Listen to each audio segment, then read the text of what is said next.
Pandas, candy canes, sugar clouds, understanding, and everybody being happy together is something that you will find in another game than the one we are showing it to you right now. Welcome to another stream of IndieX, and with me are the developers of the fabulous Fear Machine, Louise and Simon. Hello, how are you doing? Hi, we're fine. Great. Doing great, thanks. Thanks so much. Can you tell us a bit about what started the fabulous Fear Machine before everybody sees an ounce of it? Apart from the trailer, where did this game come from? Well, firstly, let us thanks to IndieX for selecting the game. We're really honored. And then the Fallacy Machine is a game that revolves around how fear can be used to control other people and how other people can do what we want them to do when they are like afraid enough. So it's a narrative-driven game that includes strategy mechanics and also mechanics taken from board games and card games. So we hope it might attract a lot of different players. All enveloped in a very awesome comic pop art style, right? Yeah, that's it. We decided to go with a pulp art style, which is very close to the terror and sci-fi comics of the 60s and 70s and 80s. So yeah, we think the game looks really great. And although it seems very dystopian, it's getting closer and closer to being actual reality to what is happening right now in the world, right? Yeah, actually, we decided to make this game because we were a bit concerned about how quick the pieces of news travel uh, today. I mean, something happens in Lisbon or in Madrid, and everyone in Japan is aware of that like 2 minutes later. And when it's an actual news, then that's fine. And when it's fake news or something that's just made up in order to make people afraid, then that's not so great. Yeah, exactly. Let's jump a bit to the game to show the initial screen. This is the first the after there's an intro. This is the first main screen of the game. We already completed the tutorial, so we have available the double blind. What would we call it? The first mission or scenario? Yeah, we internally call it like the first campaign. Mhm. So let's start. Can you tell us a bit about the this scenario where do the users need to know anything from the story beforehand in the tutorial? Yeah, actually, the tutorial campaign explains how the core mechanics of the game work. So we really advise everyone to play the tutorial before jumping into the first campaign. And yeah, in this first campaign, you play as Jen, who is this young lady who works for a pharmaceutical company. So her goal is to have the pharmaceutical company she works for like the most powerful pharmaceutical company in the world. So actually, she starts like just a researcher, and then she will eventually become the CEO. Well, that's like your main goal, your first goal in the game. So there's this super powerful machine that when you find it, you can pay 25 cents. I imagine it's just a customary fee to get a wish, but the wish comes with an extra price. So the 25 cents is just bait for the real price, right? Yeah, actually, we went with this kind of Mephistophelic thing in which when someone wants to use the machine, they have to sell their souls to the machine itself. Actually, it's not expressed like that, but this is like the cover of some comic book that will tell the story of Jen, and the story of Jen will belong to the machine from now on. So that's the price that masters have to pay for using the machine to get their goals. Oh, okay, awesome.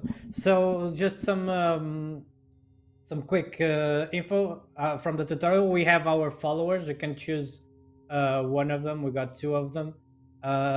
this is going to be recurring throughout all the missions, right? You are going to be acquiring more followers with different stats that you can take on the missions, right? Yeah, yeah, that's it. Actually, it's very important that you make this. We call them agents, and it's very important to make these agents evolve over time. You know, to make them stronger, make them like faster and more able to extract more essences. Because the game is gonna get harder in future missions, so you'll need your agents as fit as possible. You also unlock their stories over time, and by filling out their stories, you unlock extra secrets in the game. Okay, so the lore of each character is actually tied into the gameplay. It's not just a random throw bit. Yeah. So I mentioned dystopian, but here we have Scotland, England, and Wales and Ireland, which some would call the United Kingdom. Uh, why the choice of these countries for the first mission? Yeah. Well, actually, it was both for gameplay and for narrative reasons. The first campaign takes place basically in Europe and then Asia. We thought it could be great to start in some islands, you know, that is like a wide, small quotation marks territory, and it's like very separate from the continent. So it's quite easy to make this like a very closed mission itself. So once you beat this mission, then you'll go to the mainland, and we thought that jump could be exciting for players to realize that they go from these islands to Europe itself, and then they will move forward to try to conquer the whole continent and even Asia. So it's not that the full game has like this pacing that you go conquering more and more and more big picture approaches. It's not like that. But we decided that for the first campaign, it could be a good point, a good starting point. Yeah, it's very well put. So now I need to decide where to put each of my messages, right? Yeah, Okay. So I'd imagine since Scott, so where are I have the requirements in here somewhere, right? The goals yeah, and themselves are the requirements, so they're what tell you what you need to do in each location. You basically decide that. Okay, so I need to drag no, not this. I need to not start yet. with the seed, right? Where First, you have to assign the messages, like decide which message do you want to okay. assign to each region. You have Okay. to throw them. That's it. Okay. Yeah, So I should start with this one on Scotland because it already has 20 yeah, of the forms. yes. Okay. So now I need to decide if Ireland has a problem with natural remedies or England and Wales, and then I also need to decide where generic drugs should be outlawed. Yeah, yeah. Actually, I mean that's a very relevant decision to start each mission, but you can change the messages whenever you want. I mean, I mean, if you think you didn't choose wisely, then you can change them all the time. I think if somebody would complain about generics would be the Brit, so I'd go make it this way. And now yes, I can choose to contaminate the wells of no, I need to bring my seed Yeah, that's to it. one of these countries. What Yes. impact does it have for me to choose any of these three? It's So where the basically Well, my start of operations, right? A bit. So basically, as the seed's influence spreads over the map, it does it in time, and it does it from the point that it starts. So if you see those two little bridges, the Yeah, one I that should goes between start in Northern Ireland Ireland. and Scotland, and the one that goes between England and Wales and Ireland, the kind of, we call it the fear blob. Often, it's like just kind of shows your mhm, influence growing. It can only travel, across those bridges, or it kind of inches away from the center where you place the seed. yeah, So that's one important thing to keep in mind, that if you put it at the end of something that's very far from all the other cities, then it will take a while for the blob to Mhm. spread to those cities. And you want the yeah, blob to hit cities because that allows you to farm oleum, which is essentially the generic currency for the game. Um, Okay. yeah. Yeah. So going with Scotland seems right here seems like a fair choice. It's close to the border. It's close to the bridge, and it already has the higher requirements of Yeah. the form. So let's see. I have my agent already working here. Is discovering Glasgow, which I've been to, and is not as cool as it sounds. But I came from Edinburgh, which is amazing. So I might be Right. influenced because of that. So each and every city has its own places that you can explore and find more about what's happening there. Yeah.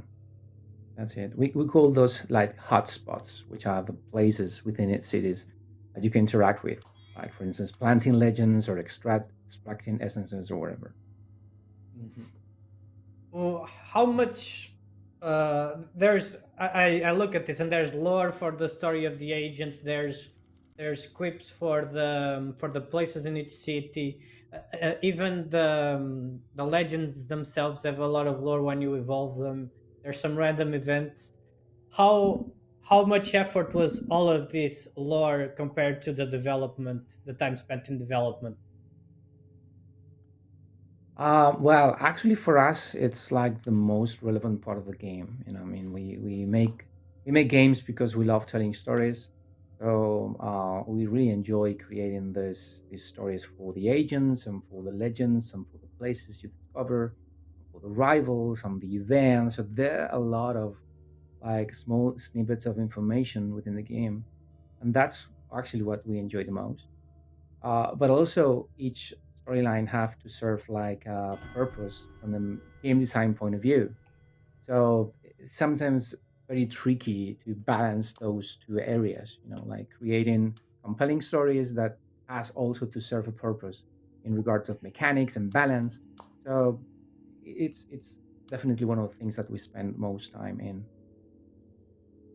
Yeah, because it really immerses you. As I was playing the tutorial on this first mission, I was very curious about what would happen in the next legend, or what would happen in the next mission to the character that we are helping at the moment.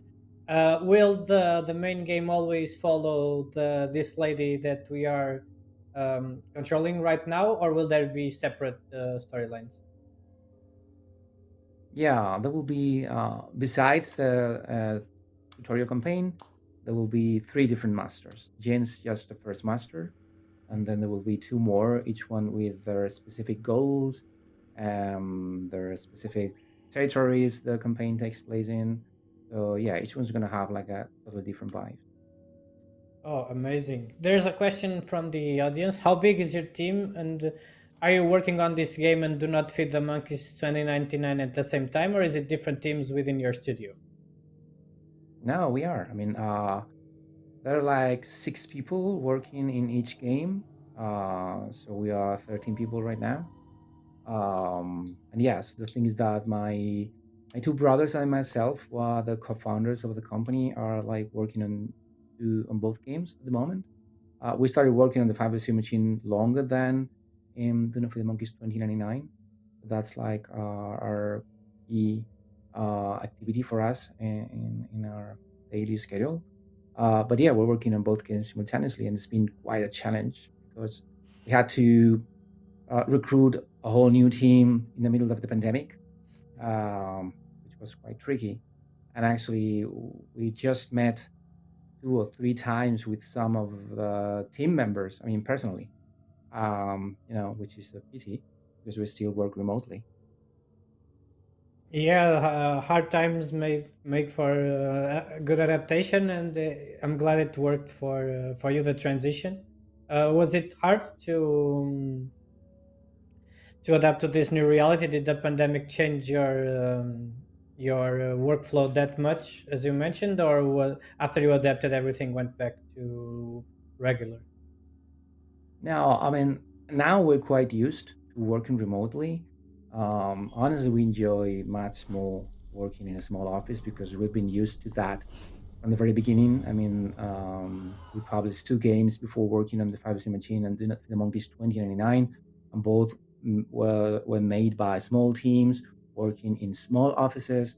So we're very used to sharing ideas all the time and showing our work to the rest of the team and doing like small meetings all the time, and trying to come with new ideas. So all that workflow stopped when the pandemic started, and of course we had to adapt like new tools and new workflows and pipelines, and it took us some months to be able to recover the productivity we had, and still we think that, I mean, I'm personally quite sure that some great ideas were lost in this process, because sometimes when you want to share some ideas with the team, you have to stop everyone from what they're doing and ask, hey, is everyone available? Let's do a call. But sometimes happens, the internet drops, someone rings the bell, but there's lots of interruptions. And sometimes it's like, okay, let's leave it here, because it's so difficult. So I mean, we're used to working remotely, but honestly, we enjoy much more to work in an office. Yeah, it's a different environment. It has some benefits and it has some negative aspects. That impromptu conversation that can happen as you are grabbing a coffee or run into someone in the office doesn't happen remotely. You can't bump into Yeah, someone in Slack or whatever tool you yeah, use. um, but it makes you there's some positives too, which is you can have colleagues from all over the world instead of just the ones that live in your area. It's about finding the right balance. yeah, yeah. And actually, for instance, we met AMC remotely. I mean, we didn't even meet at an event or anything. And after being working for more than a year, I mean, Simon and I personally met this last summer in Gamescom, which is great because we've been working really side by side for a long time without even meeting each other personally. I mean, Wow, and it makes up for that weird first time where you feel like you've known for long, but it's the first time you're meeting, right? Yeah. I feel like that's how all of the game industry is, though, because so much happens on social media and Slack and Discord, and then you all meet up at these big international events, right?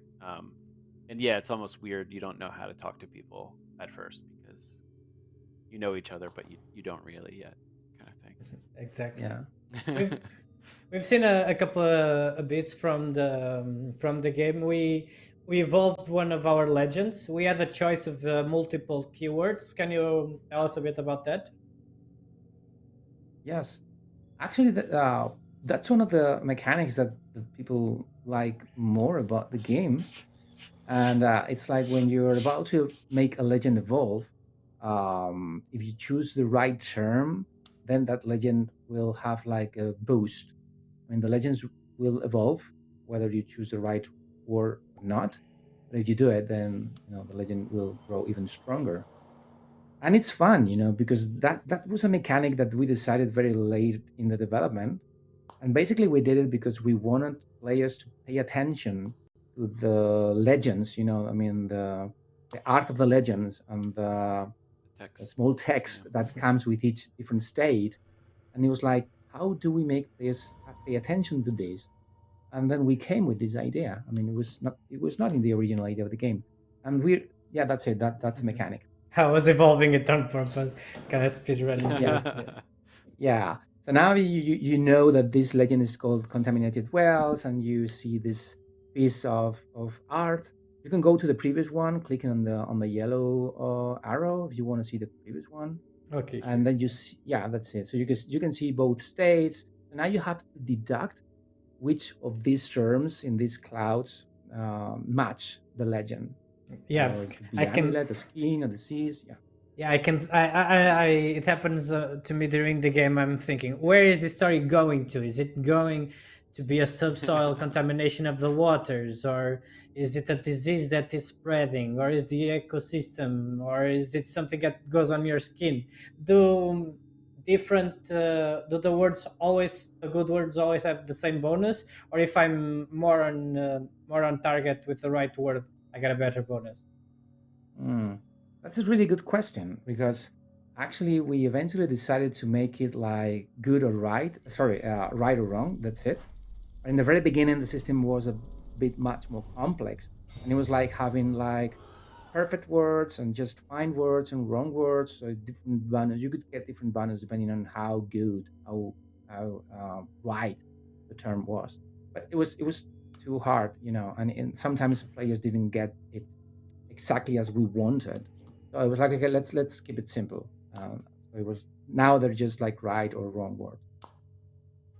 Yeah, I think if the main point was to get the users to read the cards and to be more involved in the legends, the mechanic of having more or less points wouldn't make a difference since it was achieved already, and it Yeah, removes a layer of complexity, so it makes it more approachable. I think yeah, it's a valid choice. So now I have my two agents working each on their city. I'm going to extract here a bit more. I have the refinery going. Can you tell us about the currency, this oleum? yes. Well, as in a lot of strategy games, we knew we needed some kind of currency within the game. I mean, it could be just a coin or some kind of resource or whatever. But we decided to go with something called oleum because it reminds of oil. And eventually, we still want to keep this idea of the machine as an actual machine. I mean, a device that needs some oil to work, and it gets hot. So the flame uh, in the top of the interface is also very relevant. And those are the elements that connect the machine to an actual device. That's why we wanted to go with this esoteric element that's just called oleum. And actually, as a player, you know nothing more than that. It's like your money, but that's it. So there's also these events that show up, which are connected to my adversaries. If I recall, I need to send my agent there to infiltrate. This one has three eyes, so I think it'd be the perfect one to sneak around. Yeah. Yeah. What are these opponents, enemies, or adversaries? What's their impact in my gameplay?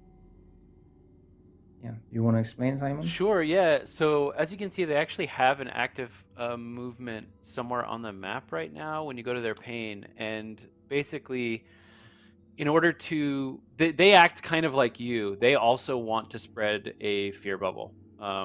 So they're going to basically select a bunch of cities to place similar to your legend cards, but they're called their movements. They're things like they're throwing a charity ball in support of their cause.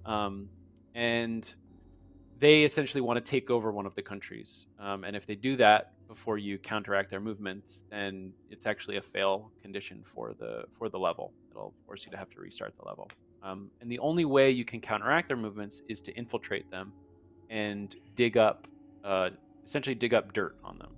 So this first one, Victor Heiselberg, is a competitor in the pharmaceutical industry who also knows your family from the past. And so the rival has kind of a story that plays out across the level um, through these interactions.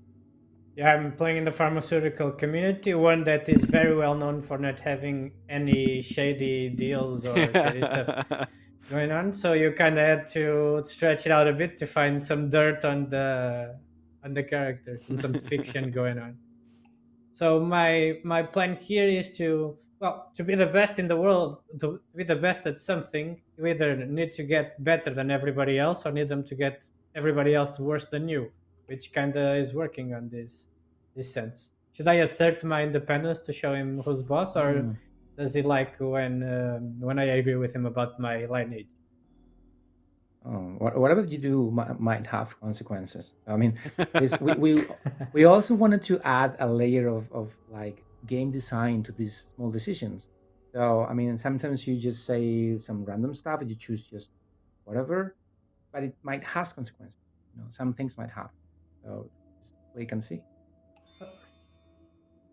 I was a very nice pharmaceutical the first playthrough, so I'm going to change and be more assertive now. Let's see where this leads me. it led to him praising my parents even more. So I think he really has my parents in a good consideration. Make use of that. Also, I got this bonus card by progressing here on the top left bar, which gives me a lucky card, right? Are they fundamental to the game? Yeah, I mean they're very handy because they might give you some advantages in specific moments. I mean that one, for instance, I think you chose the one that gives you like an essence. So sometimes I mean you might have like 2 units of some essence to make a legend evolve, and that will give you the extra one you need, and it might save you maybe I don't know 28 days of an agent extracting that essence. So sometimes they come really handy. Yeah, there's a multiple. There's various different lucky cards, so I can always choose the one that fits my gameplay the most at the time, which I found very neat. Now I need to Yeah. decide. This Hmm. clown is maybe well, it's a circus. Errant circus? No, I can have some jokes. And the Right. words, as long as you are evolving, you're losing the words that you already were 100% sure would fit. So you need to keep stretching your thoughts to fit the story. Yeah. Also, we tried to include a term that was like connected to each state of the legend. So if you pay close attention to the part of the legend you're seeing and the text, the caption, then you'll probably find a term that matches that information. Yeah, it helps a lot because sometimes I'm very torn between where the story is going, and then there's this random uh, kid here with a bloody arm that mm, maybe this isn't going the way I thought it would. Also, let me tell you also, Pedro, that the build you're playing is the one that we submitted to IndieX. Mhm. But now, because of the event, we wanted to release a new demo. So not just this demo, but an updated demo can be downloaded right now from Steam. Oh, And it features much more polished nice. stuff and also an improved tutorial so that every player learns how to play the game much more easier than in the previous demo. And it features like more effects. I mean, the content is the same, like campaign tutorial and then a couple of missions, but it's a much more polished build. So we encourage everyone to download it from Steam and try it. So everybody in the audience, if you want to play a better build than I am at the moment, you already had the chance. They were waiting. Let's wait until Pedro is locked down with that build to announce that there is now an update. Come on, everybody. So the build is free. What's the duration of the build versus the demo build versus the actual full game?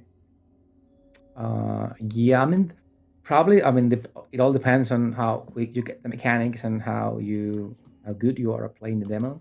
For the current demo we have, it might be probably 1 hour, I think, or even longer, uh, depending on how you play. yeah, I think it's 1 hour if you're pretty confident in what you're doing and you fast forward constantly. Yeah, But it's probably like probably more like an hour and a half. If it's your first time, if you don't fail. yeah, probably. And versus the full game, Hmm. the player who will take an hour to finish the demo will take how long to finish the whole game? Oh. Yeah, it's a tricky question because we still are working on like the most advanced missions. Uh, but I don't know. Maybe I think at least 5 6 hours.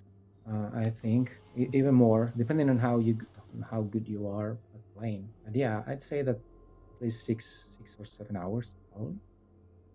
Yeah, but that's super cool. Weatherlight is saying that the game is surprisingly interesting and that she played a demo for a while and haven't finished it yet, which goes to say with the different duration from every player. Um, do you have already an expected release date, or is in the future ish?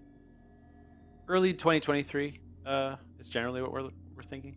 Um, Uh, yeah. So super close. So you, apart from finishing the last missions, it's already probably everything almost fully polished and developed.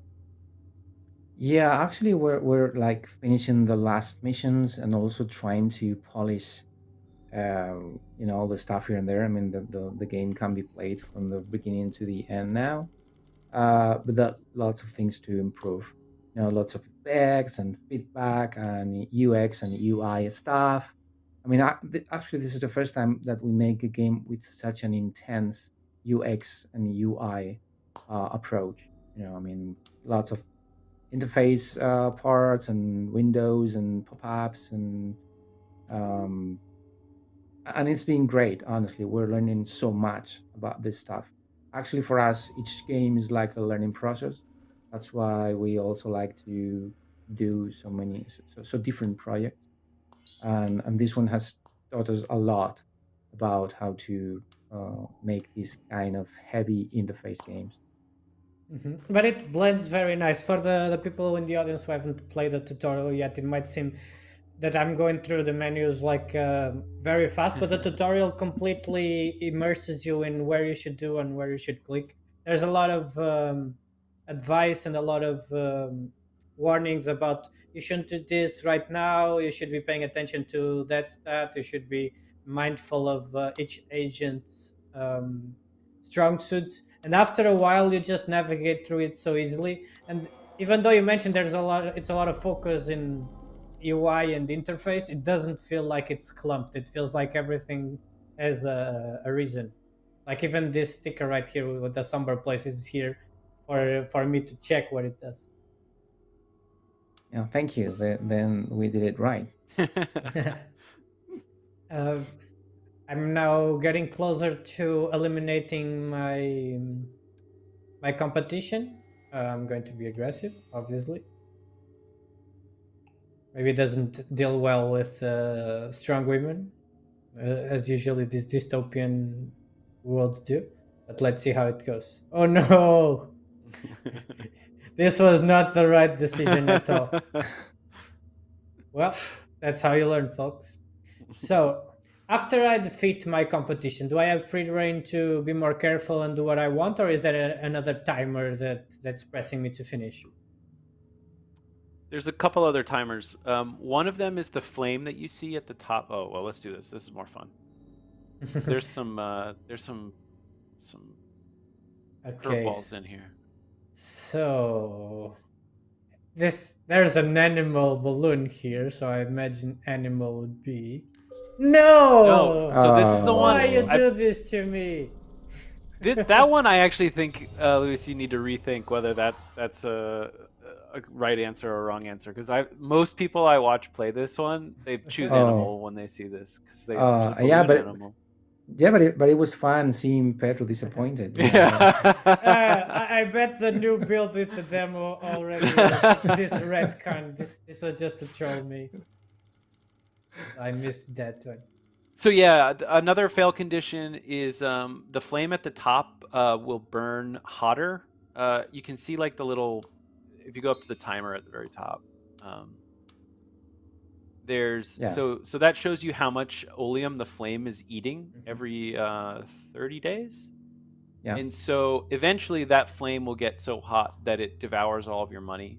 And once you run into the negative, once you start losing like all your money, then that will also force a losing condition because you can't build legends or plant new. Wait, what else can't you do? You can't explore new cities without oleum, and Yeah. so that's a soft loss.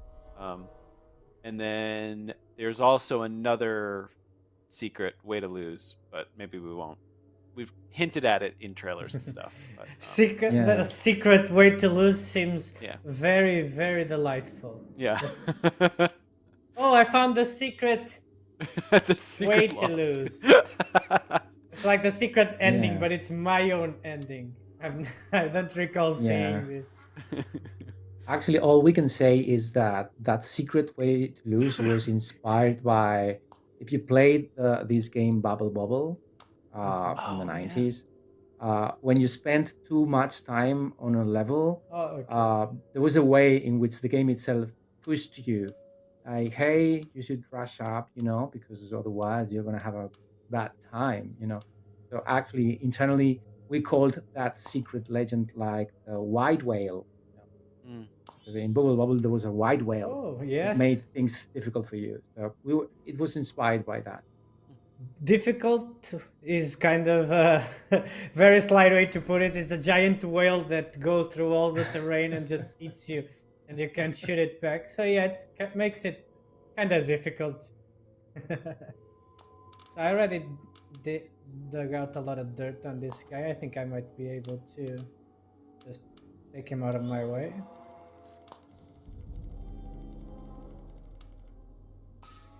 Yeah, very sad that the government, for some reason and no impact from me, just decided that they should be stalled indefinitely. Happens, Mm. Victor. So yeah, at least my usual strategy is if there's an opponent, I'm going to eradicate it as soon as I can. So then I take Yeah. it out of my conscience for the rest of the Mm. playthrough. Is there any way for enemies that I defeated to come back? Uh, Not in the same mission, but why not in future missions? I mean, yeah, they could come back. Oh, so okay, it's a good. If you want to get rid of someone, you get rid of them for good, which is reassuring. It's the first reassuring thing you've said to me since you started the stream. Uh, do you more on a broader stance? We have a lot of indie developers and wannabe indie developers and wannabe game developers in the audience. Uh, what's your do you have anything that came up to you when you started your career that was completely different than how it turned out? What advice could you give of unexpected stuff that might come in the way of a developer? Um, yeah, well, for us, one of the things that surprised us the most when we started making games, I mean, we had no idea about how to make video games when we started. Neither my two brothers or myself. I mean, it was like, let's make video games, okay, but let's try to learn how to make video games by making them. So we knew nothing about that. And one of the things we did all the time, and we still do, is to ask for help, ask for support, to ask other developer mates about how they do stuff. And we did it lots of times back then, and we got a lot of support, not just from Spanish developers, I mean, which is probably quite easier for us since we're Spanish, and actually we met in lots of events and so on and so forth, but also from developers from all around the world, like writing an email to a developer that didn't know anything about us and then getting replies. And that's awesome. I mean, it's really like a community. And it worked really well. And we learned so much. And now that we know a bit more about how to make video games, we try to do the opposite, like try to help everyone that asks us for support, like how could I do that? Or could you put me in touch with that partner of yours? Because it'd be great to have a conversation or whatever. And it works really well. I mean, this is a sense like of being a group, a community Mhm. that has to be usually struggles with lots of issues. So I mean, we need every support possible. I mean, we need each other. Yeah, that's a very very well nicely put. I've asked this question I think every stream that I had this year in throughout IndieX, and I think the majority of them were said that networking is super important, is one of the most important things. Not either just knowing everybody and getting your game out there, but knowing the right person for when you are in a pickle or when you have something to put out.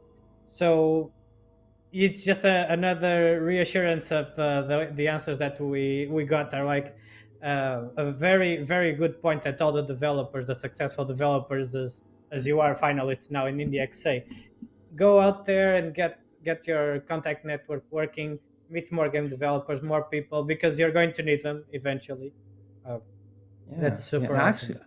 It's just an anecdote, but actually, AMC Games and ourselves met because of a friend. I mean, uh, we we we never attended an event at which AMC Games attended, but then a friend of ours had a conversation with Simon, and he said to Simon, "Hey, we know I have some friends in Madrid that are developing a game that might be interesting for you. Do you want to meet them?" "Yeah, sure, of course." And then we had a call. I mean, hadn't it been for this friend, we would have never met AMC Games. I mean, who knows? And it happened because of a friend. Well, especially during the pandemic, I don't think we would have met until, I don't know, Gamescom 2023 or something like that, right? Or I heard Yeah, GDC 2023. Yeah. yeah, That's a very big snowball effect you had going on there. Yeah. I should be focusing on getting more oleum, so I refine this. No, you I need need that, this. right? Because Yeah, I need you're, this yeah. for Scotland. Need 5 extra in here, so yeah. maybe I You're just wait about to for the get it. next tick. Yeah. Um. So what's this? Oh, okay, I can get the. Uh, how much do I need? I need five extra. What should I do Yeah, to increase this 5? Should I drop a legend here? Should yeah. I I think, evolve the wells? yeah, Always I think evolve. Yeah, it's the most fun. if you evolve a legend, I think you'll get it. You'll get your goal. So I detect the awful taste when I drink this. Well, the water being green might be an indicative, but better to taste it either way yet, just to be sure. Mm. I think there might be a disease going on. Oh, now you This did it. I saved this one for good. So yes, there may be something going on with the water. Who cares about scientific studies? This might be a print screen, might be fiction. Who knows with society these days? So now I need 6, 7. Here it Yeah, is. yeah. I think in a few days you'll get your goal. There it is. Yeah, So that's it. what happens when I broadcast finally my message? Yeah, well, firstly, you see a bit of Jen's story. I mean, some comic stripes are unveiled, sometimes one, sometimes two. So you have more information about how Jen's doing, and also you're closer to get your um, like your objective in this mission, which is to convince people about doing some stuff, or believing some stuff. Actually, you just made that the people in Scotland think that only fat or drugs guarantee good health. No, you have them. I mean, it's like you conquered that region, actually. And to get the a list of misinformation or of legends that you need to add to the game, do you sit in a room and brainstorm? Or you just open the local world newspaper? Yeah, well, actually, that was very fun. It was a work that was done mainly by Alberto, one of my brothers, who's a narrative designer and also a game designer. So he spent a long time trying to research for urban myths and folklore stories, and he gathered a lot of them. Then he also made a few of them up. I mean, not all of them are like actual urban myths. Mhm. And then we had to filter. I mean, because there were too many of them, and in order to filter, we had to decide which of them matched the the four psychic centers within the game, like the power, the form, the passions, and the occult, Mhm. and which of them could be related to the eight terrors which exist in the game. Terror to death, to violence, to the future, to the unknown. So that was basically it. I mean, we took like the most interesting ones, but also the ones that fitted better, best in the game. Yeah, it's a lot of urban. Some of them are urban legends, some of them are like more goofy in the sense of like fake prostheses might not seem as serious as as contaminated water, or maybe a rain of frogs doesn't seem as uh, real as the misinformation campaigns that we see going on there. Did you try to make it a balance of goofy and realistic, or it was just everything, as you mentioned, was a research, and all of them are based in real stories? Yeah, I mean, no, we try to keep a balance, and also, like I said, we actually Alberto invented some of them, created some of them, because we needed some stuff very specific related to a couple of specific terrors, and we couldn't find any existing story that could work. But that's why, also like you mentioned in your first question, I mean, this is like something that can be seen as something like just narrative, but it's not. I mean, there's a game design side to that choice. So sometimes uh, I can't remember, but probably we had to let go some legends that were cool, but they didn't match the game because of the game design side. Yeah, the it was everything about this game started with narrative first, and then built the game around it. Did the idea start fully fledged? Like someone of you said, let's do this game about misinformation, about paranoia and urban legends. Let's see what game type, what game mechanics fit better in it. Or did everything glue around the way after you found out this Oleum thing and this management uh, gameplay mechanic? Basically, the idea started with the concept of the game, a machine that created fear and was able to spread fear. That was like the main idea, and then we built the game around that. And actually, uh, the first prototypes that we thought of had nothing to do.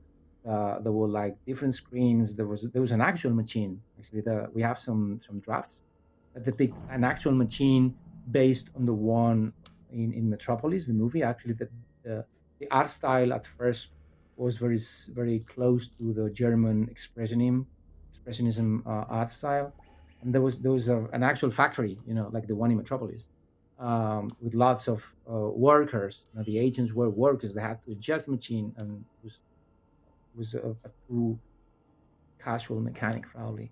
So that stage of development is really fun, because you can think of crazy stuff and see what happens, before actually prototyping. I mean, when you prototype, then that's a lot of time.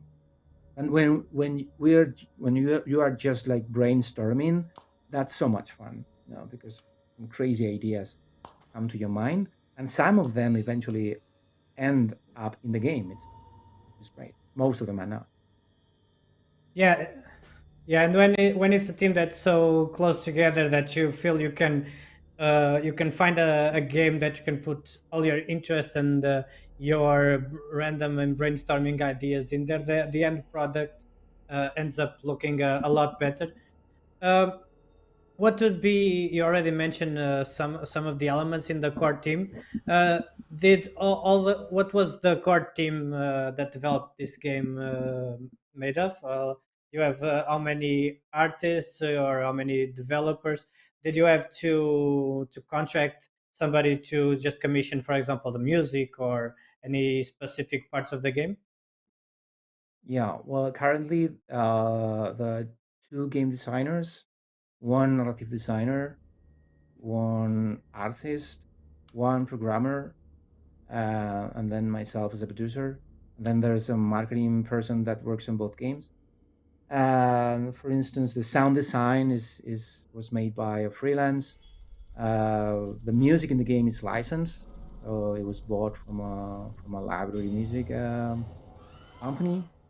And then we hired also experts on UX and technical art. This is the first time we work with a technical artist, which he does like really great things. He makes everything better. We're really happy.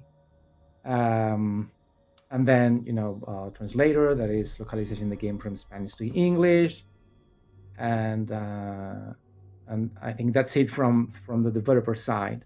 And from the publisher side, Simon, I don't know if you want to add any information. Oh, I mean, publisher side is like, we have me as the producer, and then we have uh, lawyers who help us with stuff. There's some stuff in here that we needed legal advice about. Whenever you're working with, satire, you need sometimes lawyers to tell you whether your satire is seems protected or problematic. And then we also have our lovely PR partners at Evolve, who also help us with trailers, and QA and localization, also external. So Yeah, yeah, and it gets to be a big. People get surprised when they see the credits to indie games, and they're like, "There's so many people," and it's like, well, the game had to be translated into 10 languages, and each language that was 3 people and a project manager. So yeah, that's 35 people to get 10 languages in the game. yeah. Yeah. Yeah, is some games we see they're like one person passion project. Some of them have this, like you mentioned, multidisciplinary teams behind them. But you can surely tell the difference for the production value for the end product of having a huge team behind it. We Yeah. managed to actually finish Yeah. this mission through the live stream. We sadly don't have time for an extra one, but it was great. I'm surely going to play the rest of the demo after I update it. And you already mentioned that what advice you have for indie developers and for our audience, apart from the networking. If somebody really has the passion and is a solo someone that's at home or a student that's figuring out how to get into the gaming industry, what's the most crucial piece of advice for a single person, not for a developer, just for someone that really wants to make games? Yeah. Well, firstly, I said there's one programmer in the team. There are two. Sorry. Um, yeah. And yeah, apart from networking, I'd say that probably start with something that is achievable, like something that they can finish, because it's something like humble and easy quotation marks to get. And also try to do like unique stuff. I mean, that's easy to say, right?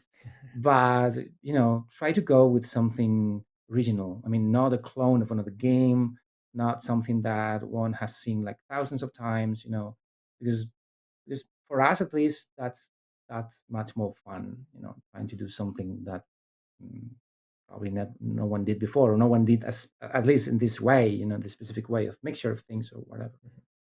Yeah, and it's better to have something that you can finish and be proud of and put in your portfolio than have something that makes you quit along the way because it was too overreaching.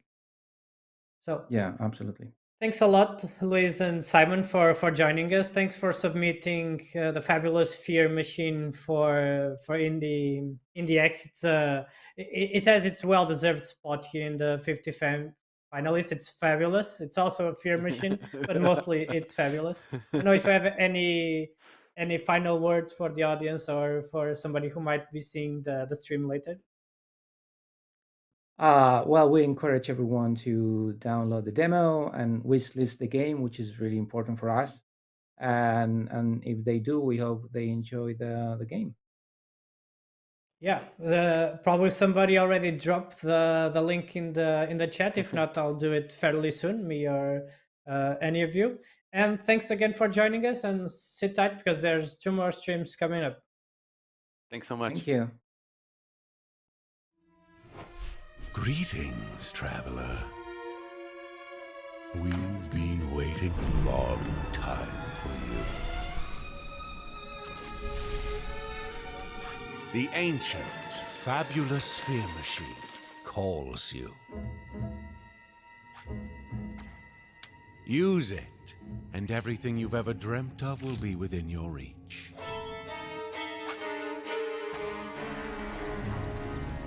What are your deepest desires? Power? Wealth? Glory?